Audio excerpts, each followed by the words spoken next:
My name is Sergey. I'm running OLX marketplace in several countries in Europe, including Ukraine. But today the story is less about me, it's more about our guest.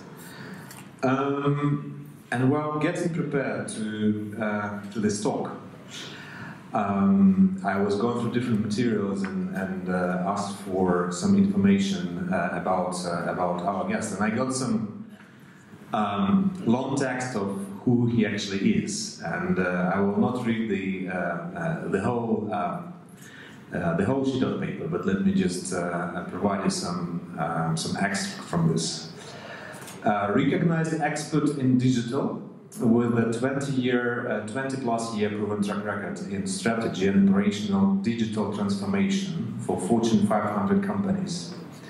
He's a successful entrepreneur with one exit, a limited partner in a venture capital fund in Silicon Valley, with more than 50 investments in a portfolio. A startup mentor and advisor, and is part of several non-profits as advisor and ambassador. He is co-owner of Sierra Nevada Hospitality Group with 2 boutique hotels in the foothill of Yosemite National Park. Our guest was also responsible for digital strategy and innovation for a global group, BNP Paribas. He is contributing columnist for various global publications. He's regularly an invited lecturer for IBM, Oracle, Microsoft, Vogue, and many others. He's co-author of the best-selling and award-winning book How the Web Changes the World, published by Person Publishing in April 2008. He has also several awards. He's a Knight of the National Order of Merit, given by the French President, to recognize his work to support the digital transformation of the French economy and for the bridge he created between Silicon Valley and France. Most importantly, he's married and has one child. It's my pleasure to welcome Dominic Piote. Welcome. Given that long list, my first question would be, probably let me start with just shaping the way our discussion goes. So first we spend some time talking with Dominic, and I actually ask questions that I'm most interested about. Try guessing what you're interested as well. And then we have 40-60 minutes for any questions you guys may have after that. So given that preface, my first simple question is like, what are you doing here?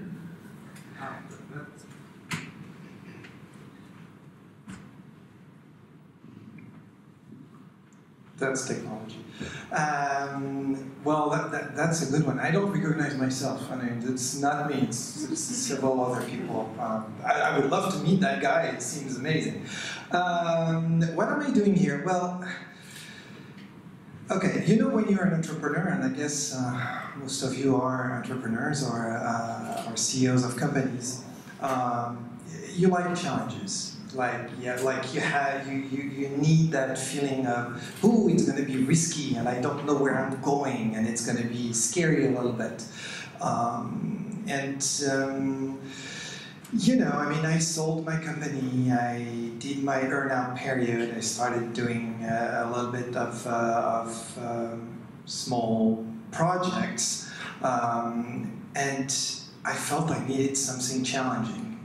And one day I received an email from a headhunter, and the title was, we are hiring for a nice project in Ukraine, in Kyiv. And so you have to imagine, I've been spending a lot of my life in California, close to San Francisco, doing tech stuff, and so you receive that thing saying, oh, a scam, or Ukraine. Are they kidding? No way, of course no. And then you go and walk on the forest with your dog, you play with your kid, and say, I'm bored here. I've seen a lot of stuff already, and maybe Ukraine? Oh. And I have I know a few people from Ukraine, developers in Silicon Valley, and I know they're brilliant, extremely talented, super smart. I'm like, well, okay. So 1 month after, I answered the headhunter and say, hey, why not? Is it true? Can you tell me a little bit more? And then he talks to me about Unit.City. And I'm like, oh, what is this thing? Those guys are crazy. They're really doing something that is different. And he said, well, I mean, we'll pay you a plane ticket, come and visit, and you'll see. And that's what I did. I'm like, yeah, sure, okay, why not? And I came here, and I saw Unit.City, and I was like, okay, that is a real challenge. that is a true real challenge. That is really scary. And the chances that this thing could work are, there's not a lot. So why not? Why not? That seems like a challenge indeed, and actually I just realized that I missed probably one of the most important lines in your biography, which is your current position. You're CEO of Unit.City, so yes. Sorry for missing that. Yeah, let's probably spend some time talking about Unit.City on its own. I'm just wondering who is not aware of what it is. So you, one guy. Yay! So maybe if I'm single. Yeah. Well, tomorrow you know where you're going. Yeah, sit in front. Come on. Just to pay attention. All right. Back to Unit.City. If you were to explain to your parents what it is, what would you say? That's a good point, because my parents kind of stopped tracking what I'm doing maybe 20 years ago. They're like, you like it? You're happy? Okay. Don't explain too much. We don't get it. But that's okay.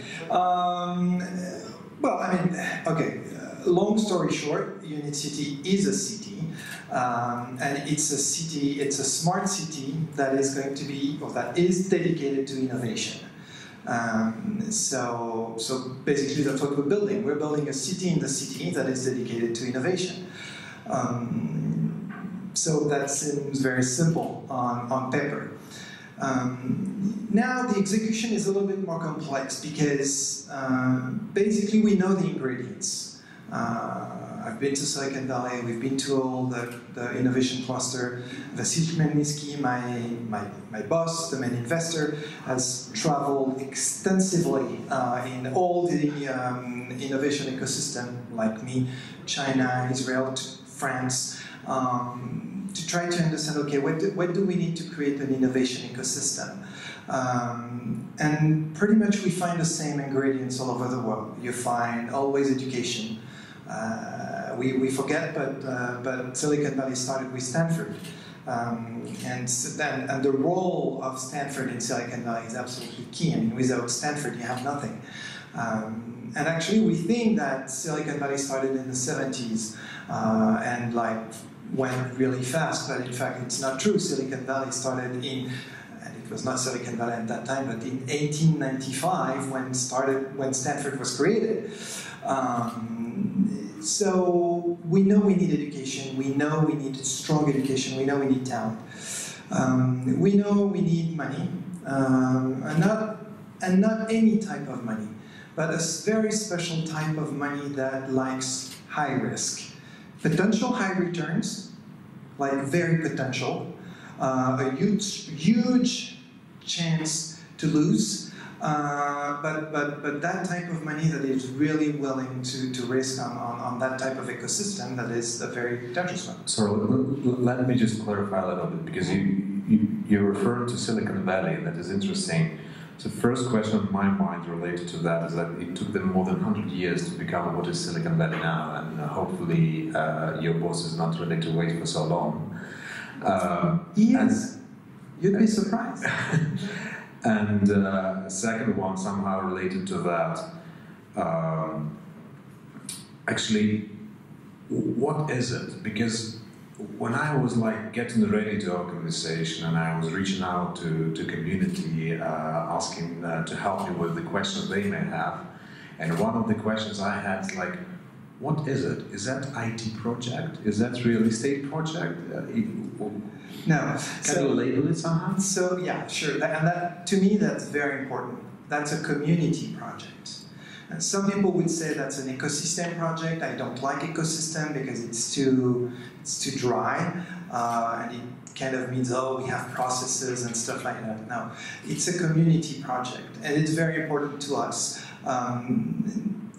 We don't want to recreate Silicon Valley. It doesn't make any sense. Silicon Valley is actually an ecosystem that shouldn't work, and that work only in San Francisco because of very specific reason. One of them is some crazy people are willing to invest $50 billion a year in 4,000 startups. 50 billion, sorry. With a death expectancy of those startups of about 95–96%. So nobody rational would recreate Silicon Valley. It doesn't make any sense. However, that community of people who wants to create company, who wants to innovate, who wants to change the world, who want to have an impact, that we can recreate, that we can try to recreate. They will not create maybe the Facebook of tomorrow, the Google of tomorrow, but I don't think it's a big deal because both of companies are monopolies, and I'm not sure I like monopolies. I think I prefer competition. And I think that's really what we're trying to create, that type of community of people who are willing to take risks, willing to invent new things, willing to have an impact in the world thanks to technology. And that's very different. I always tell people, nobody goes to Silicon Valley to book an office. It doesn't make any sense. Like if you go to San Francisco just to rent an office space, you're crazy because it's super expensive and you're not going to get anything out of it. So I don't want, for example, I don't want anybody to go to Unit.City to rent an office. So you can see this is not really a real estate ecosystem. It's I want people to go to Unit.City to create a company, to be innovative, to work with the community. Actually, we're very selective on who can come to Unit.City. That's actually interesting. We'll get back to that in a minute because I do have questions on residents and etc. But related to that, I think I heard you say during Kyiv Economic Forum, was it this? Well, it was this year because you're here for only half a year. That ingredient, that's what you said, I'm almost quoting you, that ingredients for innovation ecosystems are actually three. This first, you need money, second, you need culture, and third, you need magic. Well, the third we definitely need, that's indeed right. Yes. What about the first and the second? And why do you think it's actually mission possible? Since we have my skepticism is grounded on expensive money, and based on my personal experience is actually lack of culture of how we do that. Just because we always talk about Ukraine as a country with lots of IT talent, but I would be guessing out of those 200,000 IT-related professionals, 80–90% would be involved into IT outsourcing, which is actually something different by nature. So going back to my question, sorry for being long phrasing it, but those three ingredients, can you elaborate a little bit on this? Because I'm struggling with understanding whether we have any. Sure, and actually you need a fourth one that we have, which is talent, which actually might be the first one, because without talent you definitely have nothing. Money. Maybe I will tell you a story. I decided in 2004, I was working at BNP Paribas. You know, I went to that school called Sciences Po in Paris. It's kind of the French equivalent of a type of Harvard or something like that. It's a good school. And I'm 50. When I was 20, when you went to that school, you had basically three options. You could go into government, You could go into banking or you could go into consulting. So I went first into consulting, then I went into banking. I skipped the government part. And then I was bored. And even though I was working on innovation, I felt like, okay, well, we don't have a culture of innovation in France at that time. There is no VC money. There was no money. I mean, in 2004, if you wanted to create your company in France, like a tech startup, there was no money. And actually, nobody dreamed about it. Like the younger generation, they wanted to be government, consulting, banking. So I decided to leave my country because that was my dream, my passion. I wanted to be where innovation happened, and I'm a pure product of the brain drain. And I left for California, for San Francisco, and I was lucky enough to be able to do it. And things have changed. And today in France, when you go to the school I went to, if you're not an entrepreneur going out of the school, you're a loser. What? You're going to banking or consulting? What a loser. And we have plenty of VC money available. I mean, maybe not to create a Facebook or a Google. So what I'm trying to say is, I believe that things can change. And it's a question of momentum. It's a question of timing. When I moved in Silicon Valley in 2004, it was when Google went public. It was the end of the bubble, and there was amazing energy. People were back to work. They felt like it was possible again to create a tech company and stuff. And then today it's a little bit boring, honestly. When I moved here 6 months ago, I felt exactly the same thing, that energy. And to me, in fact, that is the beginning of everything. From that energy, you will have the culture. From that energy, you will find the money. Because if you have your energy, nothing can stop you. And that's kind of what I feel at Unit.City. And once again, I know Unit.City more than anything else because this is where I spend my days. But look, we're doing 400 events a year. People are craving to come and to understand, how do I create my company, how do I this, how do I do that, how do I hire? And from that, we're going to have our culture of innovation. And I think maybe that's where we need to shift. I think we have an amazing culture of technology in Ukraine, and it's historical, and it's been here forever. I mean, look, you guys invented the helicopter with Sikorsky, and that there's been amazing engineers in Ukraine for years and years. So you have that really strong culture of technology. We need to shift that to add that little bit of energy to turn this in from technology to innovation. How do we use those technology to create brand new things? I'm going to give you two examples that I really love. Who is a client of Monobank? It's genius. I love it. Well, I'm not because of many reasons yet, but I know the founder and I've looked into it really, really deeply.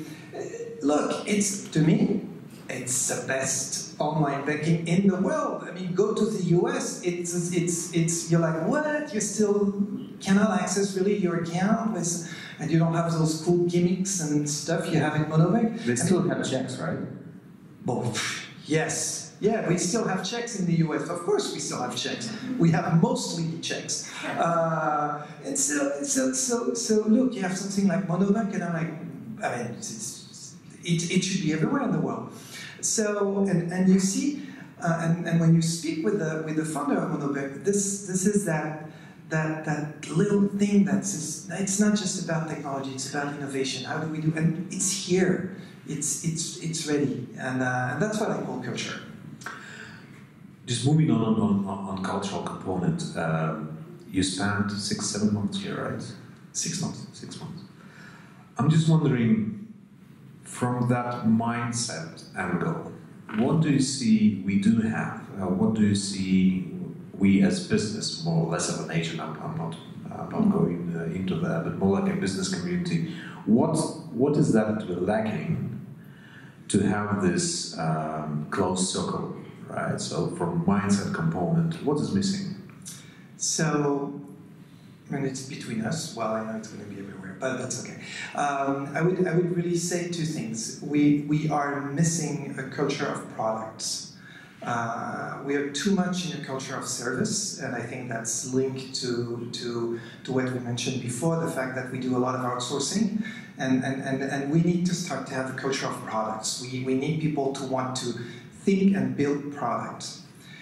To do that, you also need to learn a little bit more, not only on what we did in the US 10 years ago, but what's going to happen or what we are seeing in 2 years or 3 years. I'm going to give you an example. There's a guy in the US, everybody uses his work in Ukraine. His name is Eric Ries. He wrote a few books, and one of them is the one who created the theory of the minimum viable product. A lot of people are using that canvas, it's called a business canvas, to create their product. Nobody's using that anymore in Silicon Valley for the past 6-7 years. So it's old. And actually we start to have study now who show that it doesn't really work. So I would say that the second thing is we need to learn from the best of tomorrow, not from the best of the past, because the rhythm of technology is so fast. Like every 18 months we have a completely new paradigm. If we're not 18 months in advance, we completely missed it. And I think, and that probably would be the third thing, we are a little bit missing the momentum. And it's not specific to Ukraine, it's specific to Europe. Just help me understand that a little bit better. So is that more about not actually thinking forward, or it's more about being more or less relaxed about the sense of urgency and all of that? Help me understand that. I don't think people are relaxed. I mean, actually, I see people who are working really, really hard. You know, people are shocked when they go to San Francisco to see people arriving at work early in the morning, around 8, but at 5:30, everybody's gone. My boss at BNP Paribas used to tell me, well, usually when I left after 6, I would close the bank. It was 3,000 people, right? I would literally close the bank. And he used to say, well, if you're not able to organize your work so you can leave at 5:30, then maybe you're not good. I don't see that at all here. I mean, you go to Unit.City on a weekend, it's packed. People are working, people are there. Sense of urgency, maybe, but I think it's more kind of that sense of entrepreneurship, that sense of being super impatient. And you know, it's something that, for example, with my boss, Vasily Ivanovich, I really connect with him, because if it was not done yesterday, it's too late. So he's extremely impatient. Like every day he would call me, what, you have not done it, it should be done. And that's how I feel, but I think that there's not a lot of people like him. I don't see a lot of people like him. Then the last thing is, I think you guys still love a little bit too much processes. And to me, right, and to me, processes are something that kills creativity and kills leadership. So instead of doing it right, that's what you're saying, right? And a sense of ownership. And how many of you know Netflix? Well, you all know Netflix, of course. Netflix, to me, is probably one of the most amazing companies in the world in terms of culture. And actually invite you to type Netflix culture on Google and to download their free 120-page slide on what is the Netflix culture. It's amazing. It's phenomenal. It's amazing. And one of the things Reed Hastings, the founder of Netflix, is saying is, me, as CEO and founder, how do I define a good day? And a good day for Reed Hastings, as CEO and founder of Netflix, is a day where he makes 0 decision. If he makes a decision, it means that someone in the organization didn't feel that they were empowered and had enough leadership to make that decision, because, in fact, they needed to. But it's very powerful when you think about it.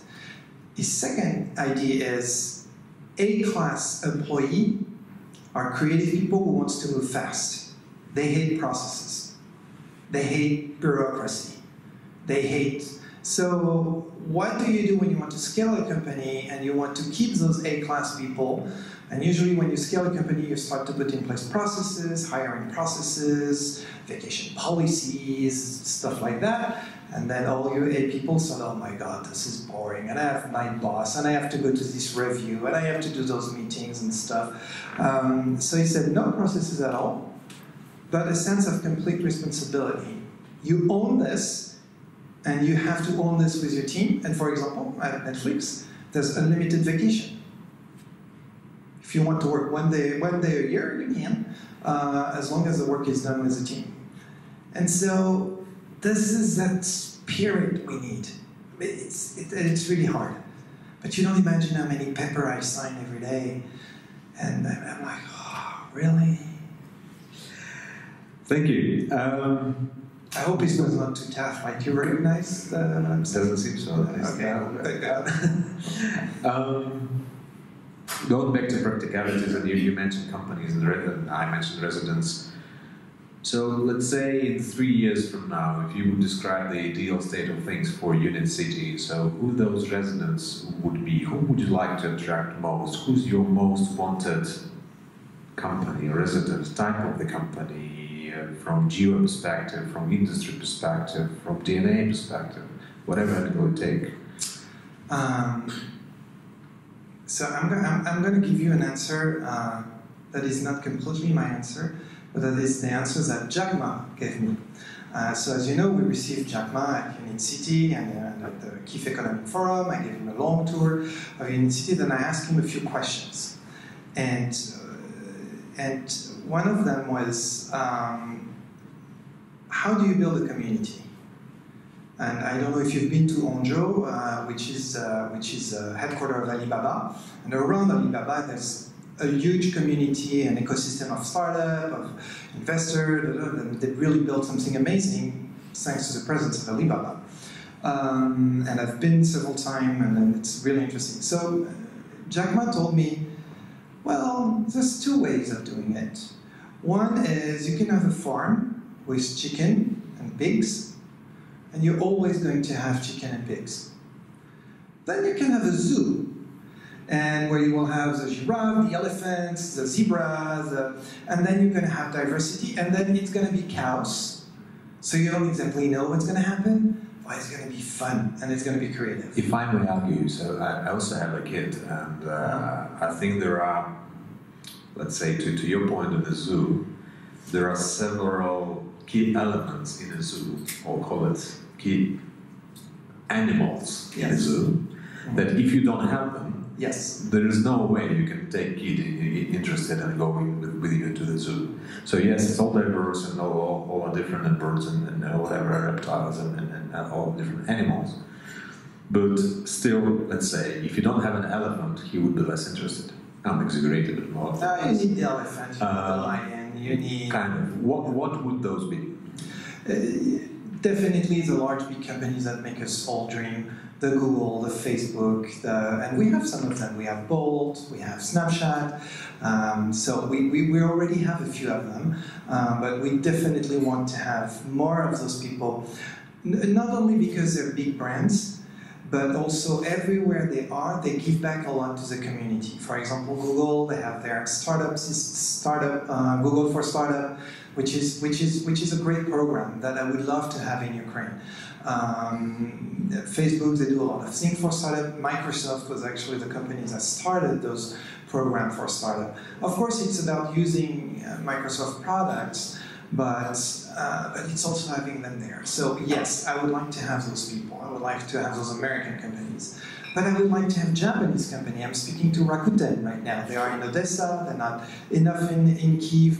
I would like to bring them to us. I'm starting to, when we spoke with Alibaba, and I want to speak to a more Chinese company. And that would be interesting because we would be the only ecosystem in the world where we have both the Chinese, Japanese, American, maybe coexisting. Well, or fighting, but and then you need the startup, and that's a key element. You need to have potential unicorns. And to do that, you need to have very specific condition to raise them and to support them. I think I can catch you here in some way because when preparing for this interview with you, I was actually amazed how many interviews Vasily Khmelnytsky gave on YouTube. It's tens of hours of it. And once he told in the interview that actually, we don't need Western companies. We don't need foreign companies in the Unit.City. And the reason why not, because they will not come to Kyiv because of a cheap labor. That is becoming less relevant because you can do with less people, we can do more.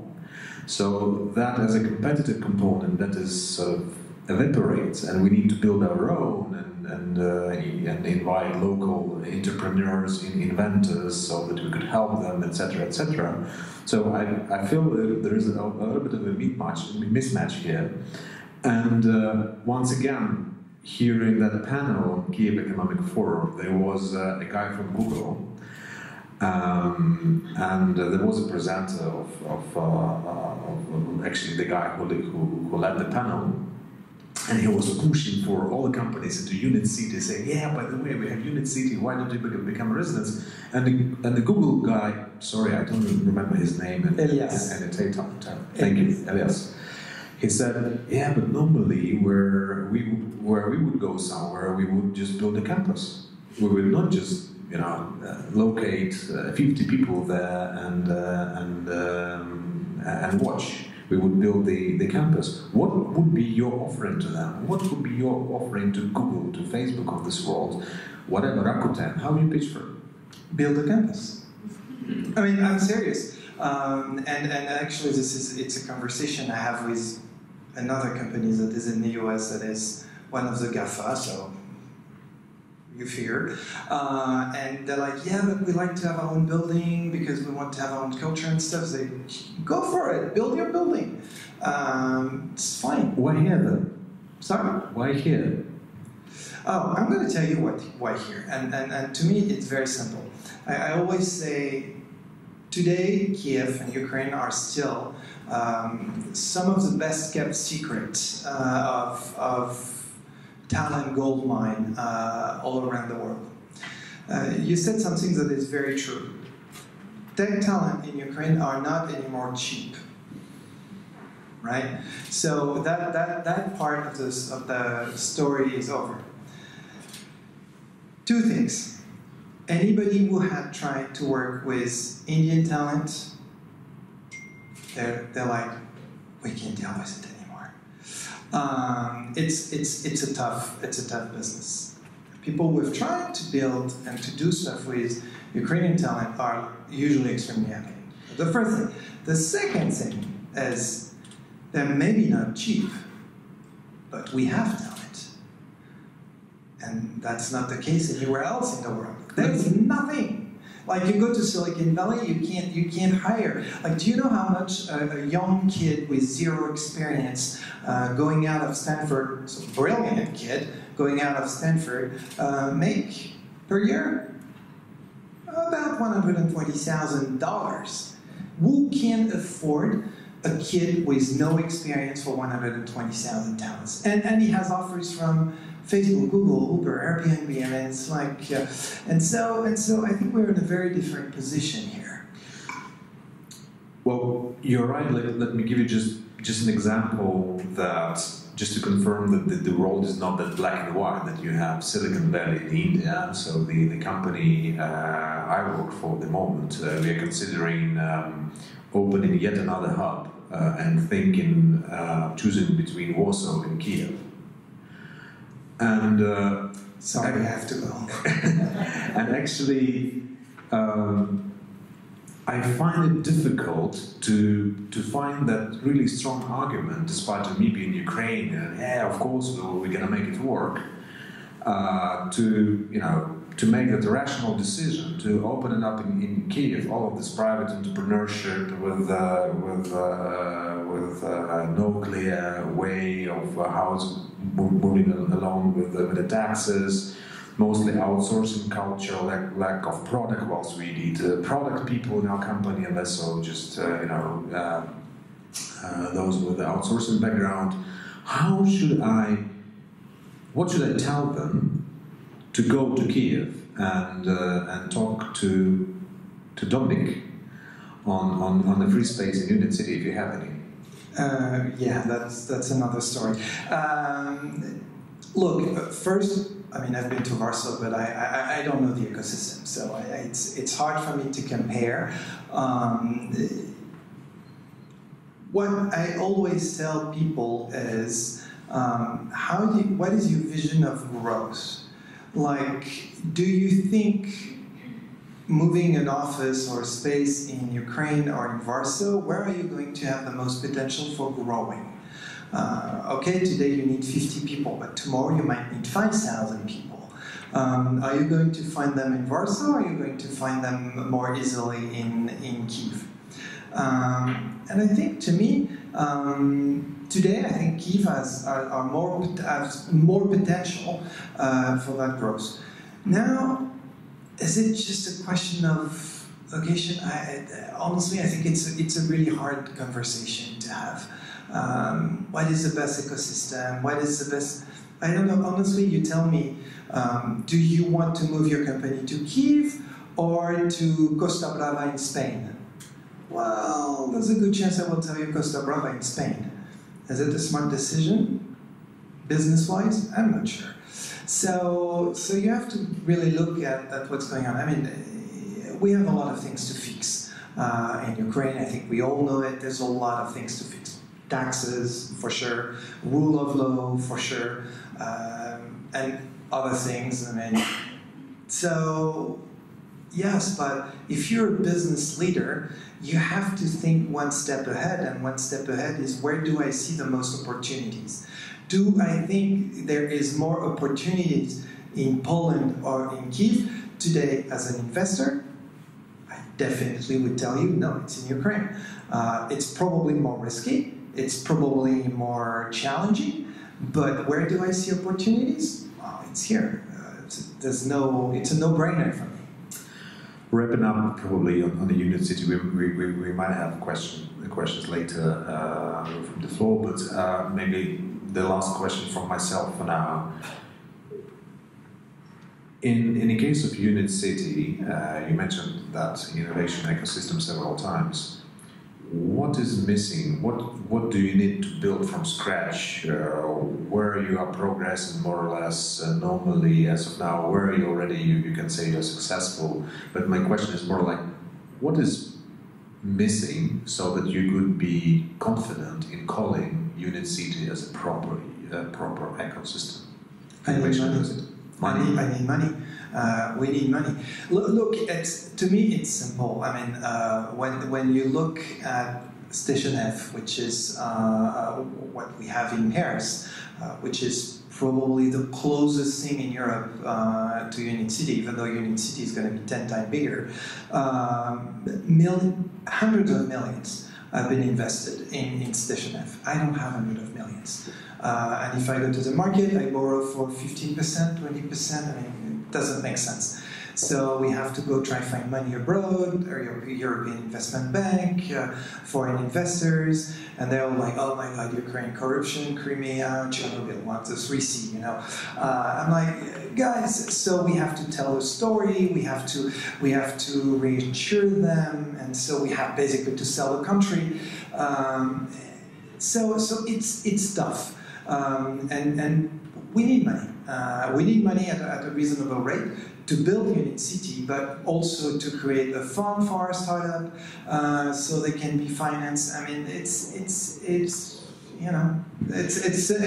simple as that. I don't build fast enough, so I'm full, 99% full. So I need to build more buildings.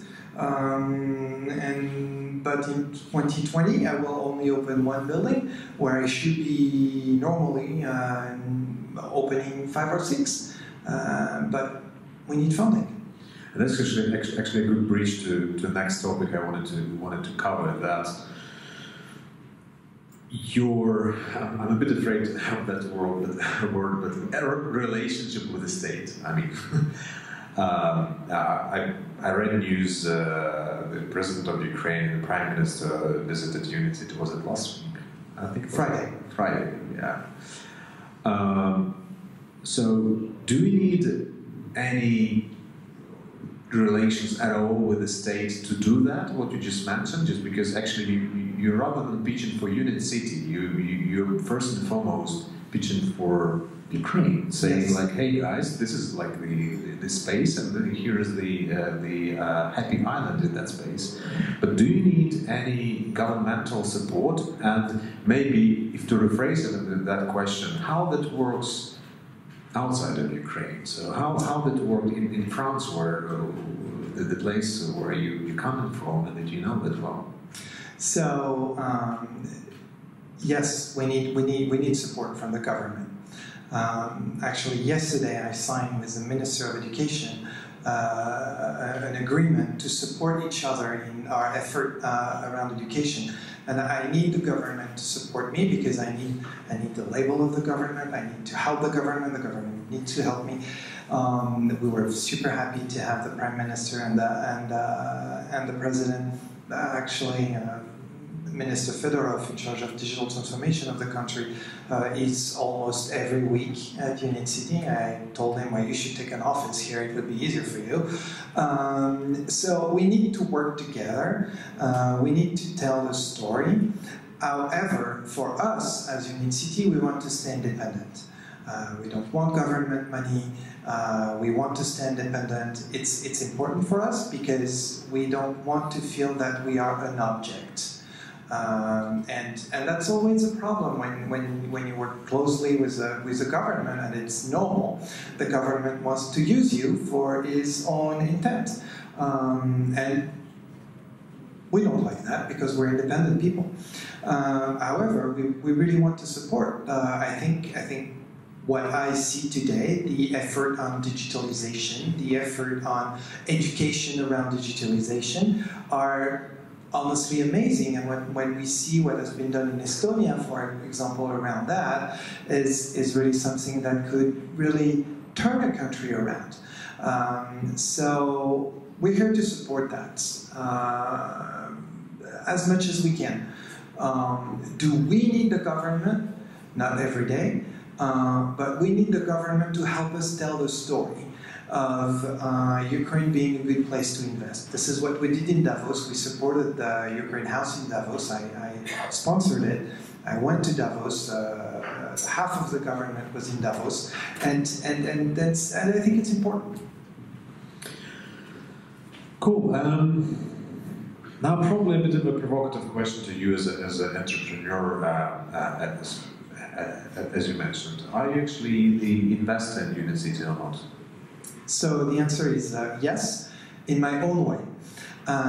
So first, I'm going to buy an apartment in Unit.City because we have amazing apartments and I really want to live in the apartment. 2, I want to invest in startup. And I want to invest in the ecosystem. I see amazing companies in Unit.City. I spend hours actually talking to all of them, and I think that's where I am my money is most needed.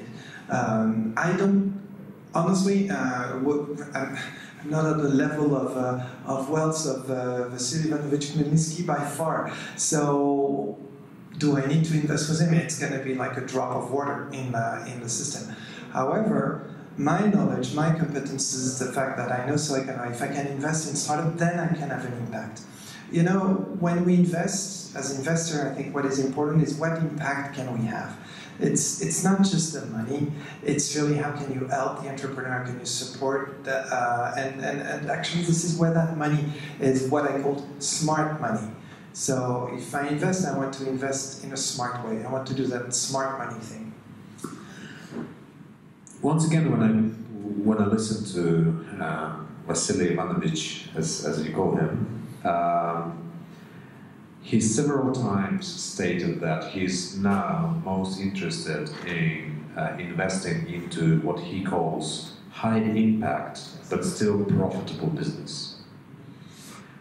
On the other hand, when I'm being like a human being, when I'm in a Unit.City and look around, it's so massive. It's probably to do with the several billions of dollars of investment. What's the expectation on paying that back? I mean, what's your planning horizon? How that's going to happen? So that story about building ecosystem around, I fully get that. But maybe just a little bit detail to this. When I talk to business community, and I told several people, quite a few, that we're going to meet and talk, I can divide them into two camps. So one camp would say, referring to Vasily Khmelnytsky, saying that, look, that's such a rare case that the guy with the money invests in something that helps Ukraine grow, building ecosystem, just doing some things for free, invests his own wealth into something that is not necessarily steel and coal or energy or heavy industry, what have you, or media, but actually building this stuff. There's another camp saying, yeah, it's all clear to us, the guy just wants to sell the bricks with an added value price. So basically the square meter in that Unit.City in the end costs twice as much compared to what you can get 100 meters from there. Can you elaborate on this a little bit? So how do you see that planning horizon, and there's billions of dollars invested into that? And I'm not asking for a business plan, but I'm just trying to understand. So you could. We don't have one. so actually you would be surprised, because this is not the vision. Well, first, I mean, you would have to ask Vasily Ivanovich's own answer, and so I cannot, but I can tell you what I understand, or my feeling of this. You know what struck me? This is one of the first questions I asked him. When I visited Unit.City for the first time, Vasily Ivanovich explained to me the vision, and the vision started with education and with our school, Unit Factory. Unit Factory is our coding school. We have 820 students, a beautiful building, and it's free. And I'm like, why did you start to build an amazing, beautiful school, giving all those IMAC to those 820 students, commit to pay for their and for the building? It costs millions per year. And he said, because I have to do it, because that's my vision. Because if all those kids have to leave Ukraine, then we fail as a country, and me as an entrepreneur, I won't be able to find talents, and my country is not going to be able to find talents, and I'm not going to. So that's what we call high impact. And we always start with education, and I think that's the smartest thing you can do, and I can assure you we're not going to make money on this. Now, are we going to make money in the buildings and the apartments? Yes. But if you look at 2 billion, and you decide, okay, I have 2 billion, I invest 2 billion in building Unit.City, or I invest 2 billion in Google, you're going to make more money, way more money, investing your 2 billion in Google. But then what? You know, I don't know if you know that French entrepreneur, Marcel Dassault, he created the Dassault Aviation. And he was a French billionaire. And his thing was always, even a billionaire can eat only 1 chicken a day. And you know, that's really the way Vasily Ivanovich feels. It's like, how many chicken can I eat a day? How many cars can I have? I don't care, I want to have an impact. I want people to remember me because I created something that that contributed to change the country, but also to help those young people not only being educated, but also finding a place that is as cool as a campus they would find in Google, but it's home. They can stay home. And then there's a third element to it, and I think maybe it's the most important one. Vasil Ivanovich told me one day, you know, if we're only 10 billionaires in Ukraine, 5 of them being, not sure we can really talk to each other, it's super boring. It's like, so I need to create an ecosystem where I see young entrepreneurs becoming rich. So he's having fun in the end, right? He's here every day, unfortunately, let me tell you. Yes, he's having a lot of fun. And he invests in companies. It's almost each time, say, oh, look, it's this cool entrepreneur. I say, yeah, they're cool. Yes, I'm going to help them and give them money. And then he does a win-win show to keep helping. That's that's a YouTube channel that Vasily Khmelnytsky has where he's spending time with young entrepreneurs. And he's spending a lot of time doing this.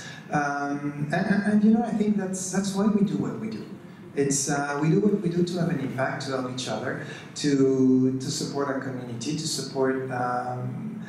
And I really get it. Once again, you know, I had to leave France in 2004. I know what it is to and don't get me wrong. I'm not saying Paris was a horrible place and it was war everywhere. It's not at all. But still, you know. Yeah. I just have several short questions, and then we can wrap up and open up to the floor. You told me last time when we met, well, the only time when we met, you told me that you will not go back to France. Why is that? Yeah, we told you that.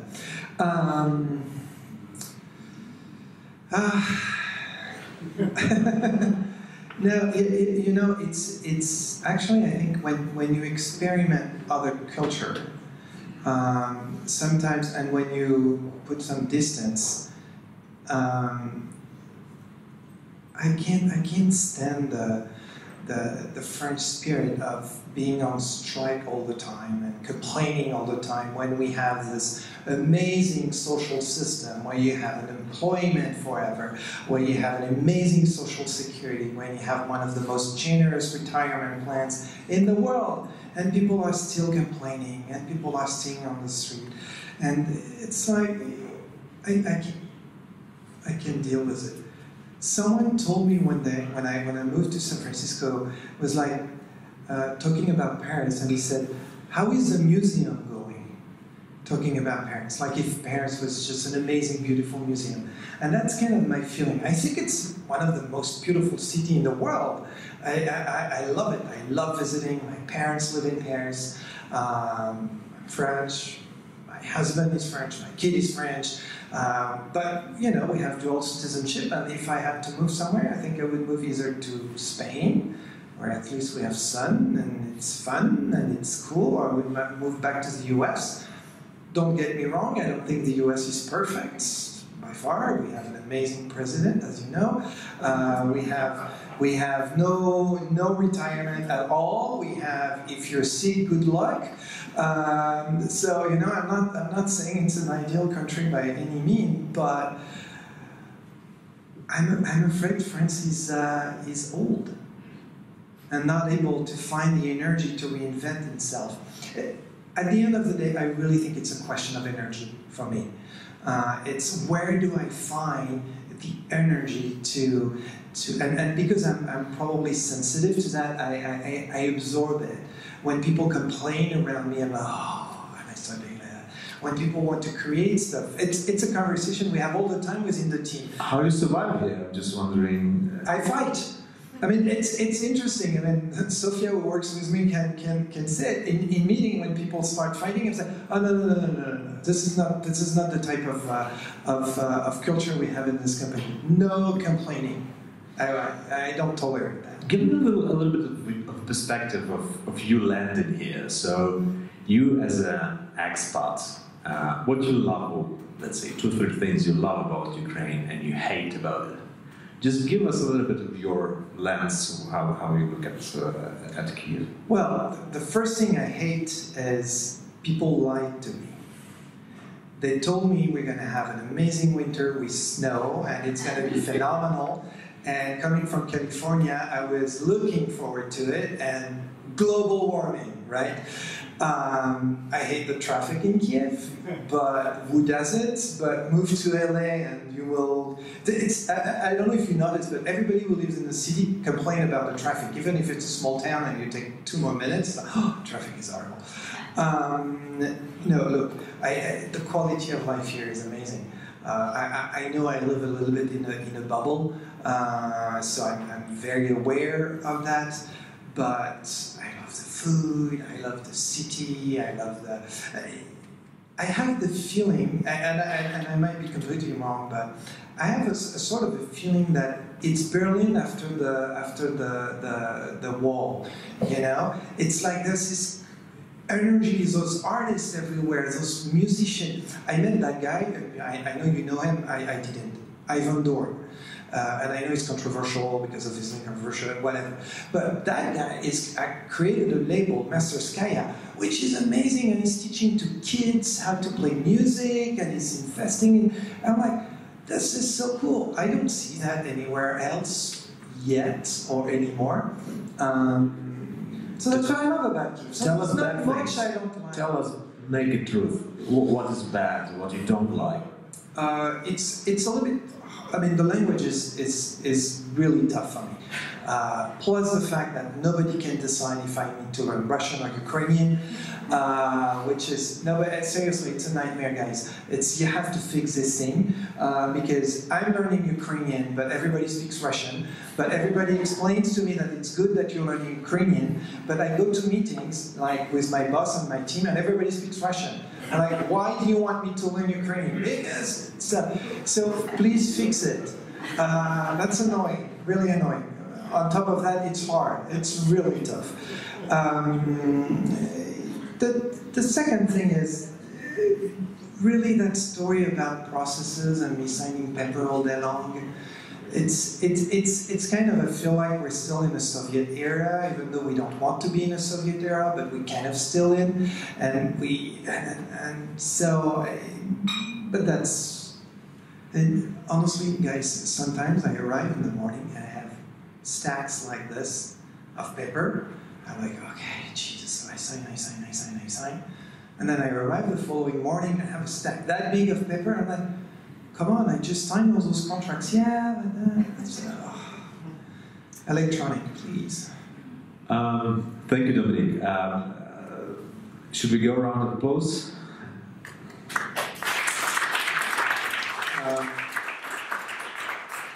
Your questions. Who wants to go first? Some things we did not cover. I give you a mic.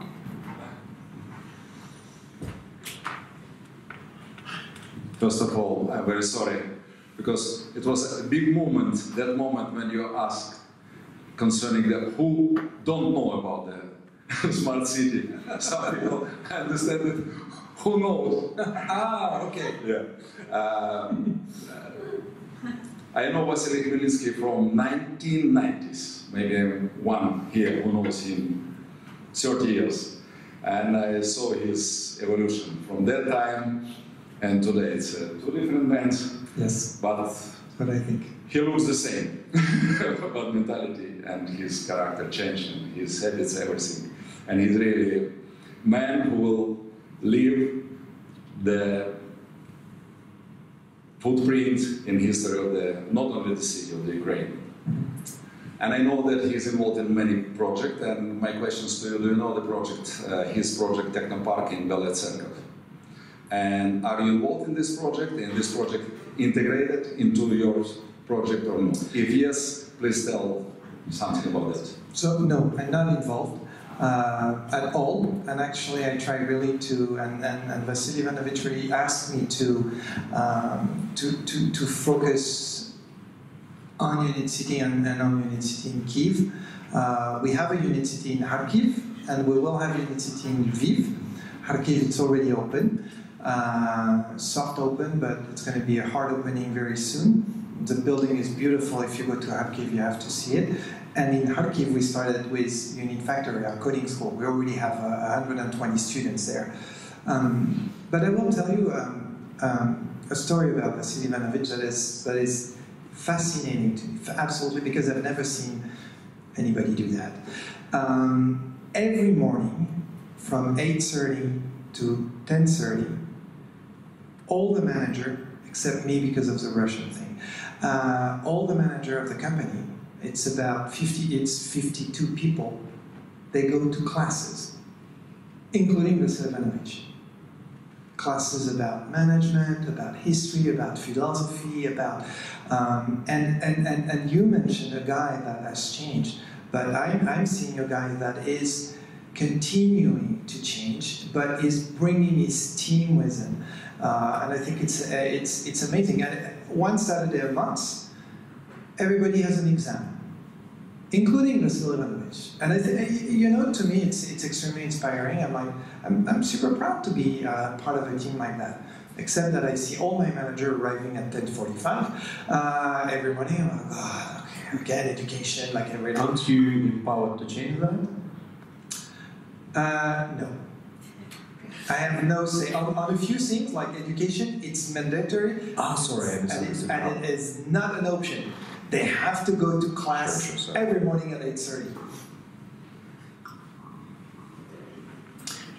Thanks for the amazing presentation. The question about ecosystem or the community, how you name it. Well, you said about talent, you said about community, sharing, but I'm a little bit of angel investor, as many of the people in this club. And there is always a question when thinking about Ukrainian startup about the growth. Because they may sit in Unit.City, they may have the community, the talent, but growth needs rocket fuel, which is money. We have several venture funds in Ukraine, but they can finance up to 1 million into one project, and it's really difficult to scale Ukrainian projects. So, what are your ideas on assistance or support to Ukrainian-based projects? How to grow, because the recipe so far was, guys, move there where the money is. And it's interesting you're mentioning that, because we see that everywhere in the world. And I saw that in France. There was no money, and then we started to have some more money to support the growth. It's still a huge challenge, and I think everywhere in Europe, it's still a huge challenge to find money to grow. How many French startups I've seen moving to Silicon Valley to raise money? Well, tons. That's a huge issue. I will reverse the problem, because I've been very inspired recently by a few ecosystems, including Estonia. And I see amazing startup in Estonia. And you know why? Because of Skype. And the fact that you have one success story or two success stories in a country where one or two startups become a unicorn, and I have huge faith in Grammarly to do that for Ukraine. But the founders are still like close to their country. You see that effect because they are going to start investing, but not angel money, like massive amount of money, and you are going to have that massive amount of money. So we desperately need in Ukraine a few really, really good success stories with founders that are willing to invest or give back to their country. In a way, you know, it's a conversation we have often with Vasily Ivanovich, because he always told me, I don't want to invest in too much in startup because I don't understand. It's not where I come from. I'm doing tons of other projects that are very risky, very complex, but it's not where I come from. So we need the tech guy to be very successful to start investing. Now, there's a second thing we need. We need a few bigger funds for tech. My dream, I'm not sure I will succeed, but I'm working really hard on it, is to raise a $50 million fund for Unit.City and for the startup who are in Unit.City. I don't know if you know how much money has been invested in startup in Ukraine, not in 2019 because we don't have yet the number, but in 2018. Do you have an idea? 337 million have been invested in tech companies in Ukraine in 2018. It's nothing. It's a drop of water versus 50 billion, as I was saying, in Silicon Valley. So we desperately need money, and we have money for early stage. And you're right, we don't have money for growth. And not only we don't have money for growth, but once again, it's not just about the money. We don't have the expertise to support those companies to grow. And so we want to provide that, and actually we're building program. We have a program called Entrepreneur in Residence, where we invite successful entrepreneurs who have done exit to come to Unit.City to share their knowledge, to mentor. And once again, it's challenging because we have to go get them and sell Ukraine and say, "Hey guys, would you come to Unit.City?" And it's a long way, but we're doing it, and we do spend a lot of energy in that. But yeah, it's a really good question. It's not just for Ukraine. That's another question here. Yeah. Hi, Dominic. Thank you for the interview. My name is Sергei. I'm from Cisco. I have two questions, quite short. First, you said that you're building community. Considering the fact that you're building community, what kind of KPIs do you have, if they are formal? If not, for example, Vasily Ivanovich, how is evaluating your result? That's the first question. Second, you said that you have quite selective approach for the companies that you would like to see on a unit. Did you have a case when you refused somebody to move to unit, and what was the case? Can you share it? Sure. I don't have KPIs. Right? It's a good job. I'm a happy CEO. I don't have any KPIs. I just have a mission, which is to succeed, but I don't have KPIs. Doesn't mean that I don't have a budget, so which is actually but beware, Vasily Ivanovich is learning every day, so KPIs may arrive. We work more. So do you know that? I don't know if you know that amazing investor called John Doerr. John Doerr is the managing partner of Kleiner Perkins, which is one of the biggest funds in Silicon Valley, and he used to work. Actually, I think he worked for Cisco a long time ago, and they work not on KPIs but what they call OKR, objectives and key results, which is to me a much better indicator. And actually, you should look into it. He wrote a book last year called OKR. Actually, it's Oracle. He was working with Larry Ellison at Oracle. And at Oracle, they have OKR. So you decide on your objective for the year, and you share them with your team, and you build, okay, what are the key results for them? Some of them could be financial. Most of them are not only financial, and I really like that methodology more. But I still don't have OKR, and I will build them. Your second question was about whom you refused to. Oh yes. There's a few interesting stories. I'm not going to tell you names, but one of them finally became a resident and one didn't. We had a large bank, European bank, who was looking with a strong presence in Ukraine. And I could almost say they're from my mother country, who was looking to build their new headquarters, and they wanted to build that at Unit.City as a building, and we refused. And we refused because we want tech companies.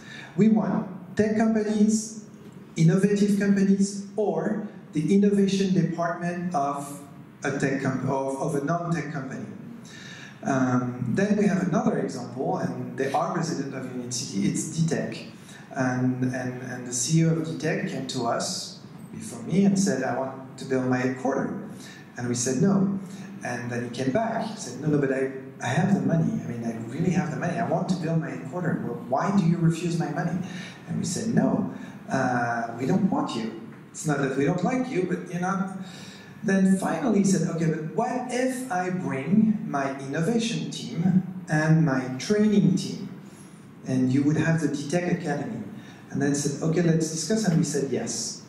So we don't have the headquarter of DTech, but we have the DTech Academy, and we have the innovation team of DTech, and it's really interesting for us because we're doing a lot of things together. It's a really good part of the ecosystem.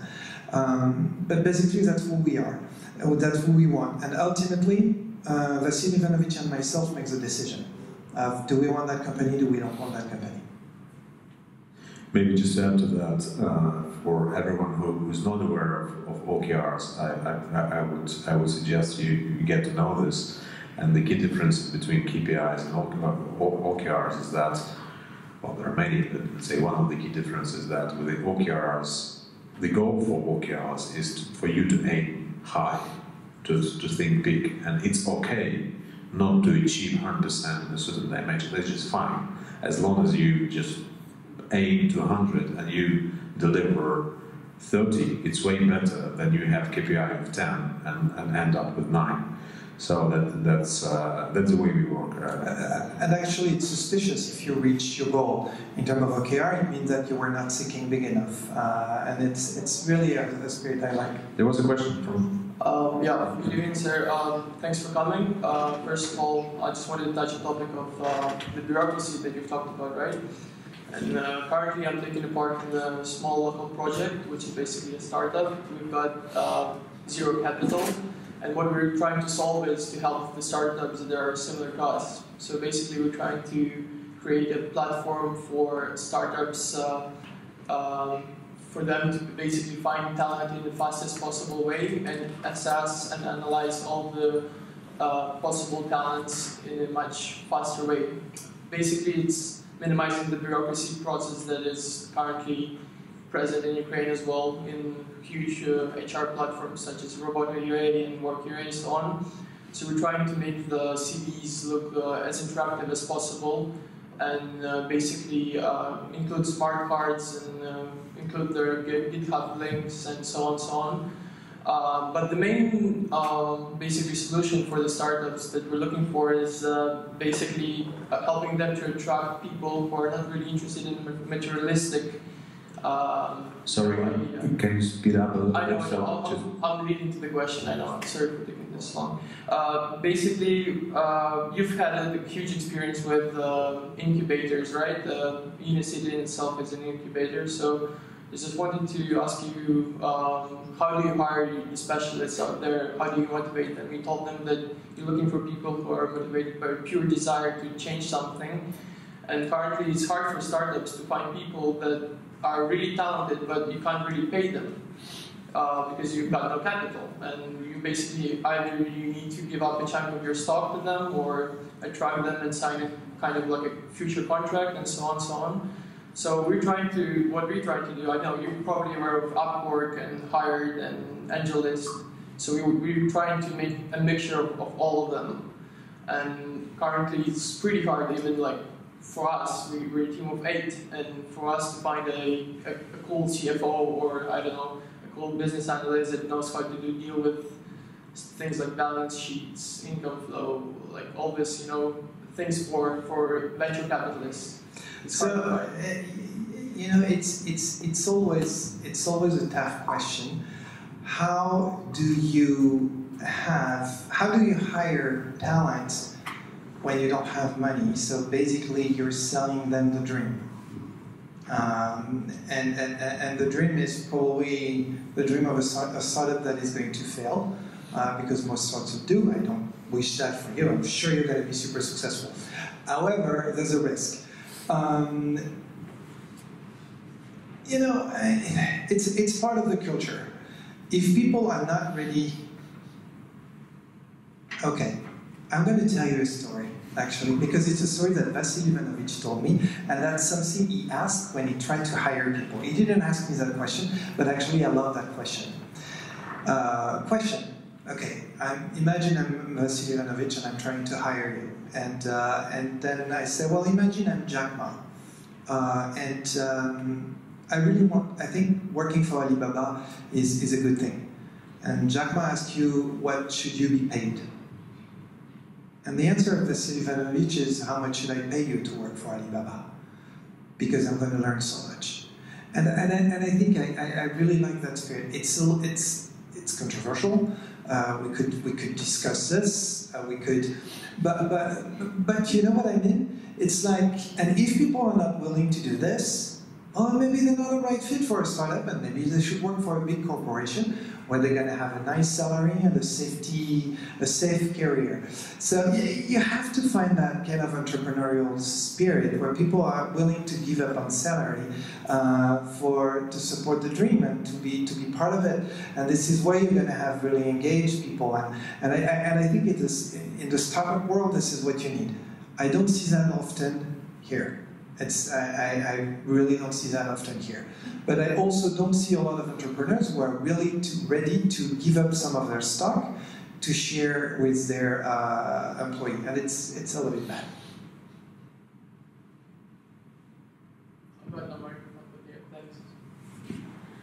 Hi Dominic, my name is Julia and I represent Odessa region. But I have a question. Thank you for being so open and involved. Thank you. My question is, you are building the community, so all the questions are about the community, but how the community communicates there in Unit.City? And my question is more about your maybe monetization model, because it's kind of techno park, innovation park, and maybe you have some incubators, and how does it work? Because, for example, I was in Lille, in Technopark, and it's absolutely